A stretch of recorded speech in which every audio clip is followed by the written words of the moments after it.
Hello বন্ধুরা, good morning. আমি আমার ফুল ফ্যামিলি নিয়ে চলে এসেছি ঘুরতে।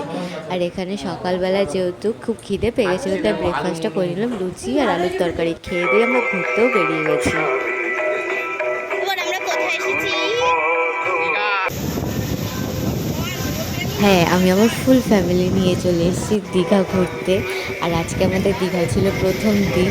আর আজকে ছিল রথযাত্রা। এখানে ফার্স্টেই দাঁড়ানো ছিল বলরাম দেবের রথ, তারপরে দাঁড়ানো ছিল সুভদ্রা দেবীর রথ, তারপরেই ছিল জগন্নাথ দেবের রথ। আর আমাদের এতটাই সৌভাগ্য, আমরা রথের দড়িটাও পর্যন্ত ধরেছি। আর তোমাদের এই ভিডিওটা কেমন লাগলো অবশ্যই কমেন্ট করে জানিও। আবার তোমাদের সাথে দেখা হবে দীঘারই নেক্সট ভিডিওয়ে। আজকের জন্য টাটা।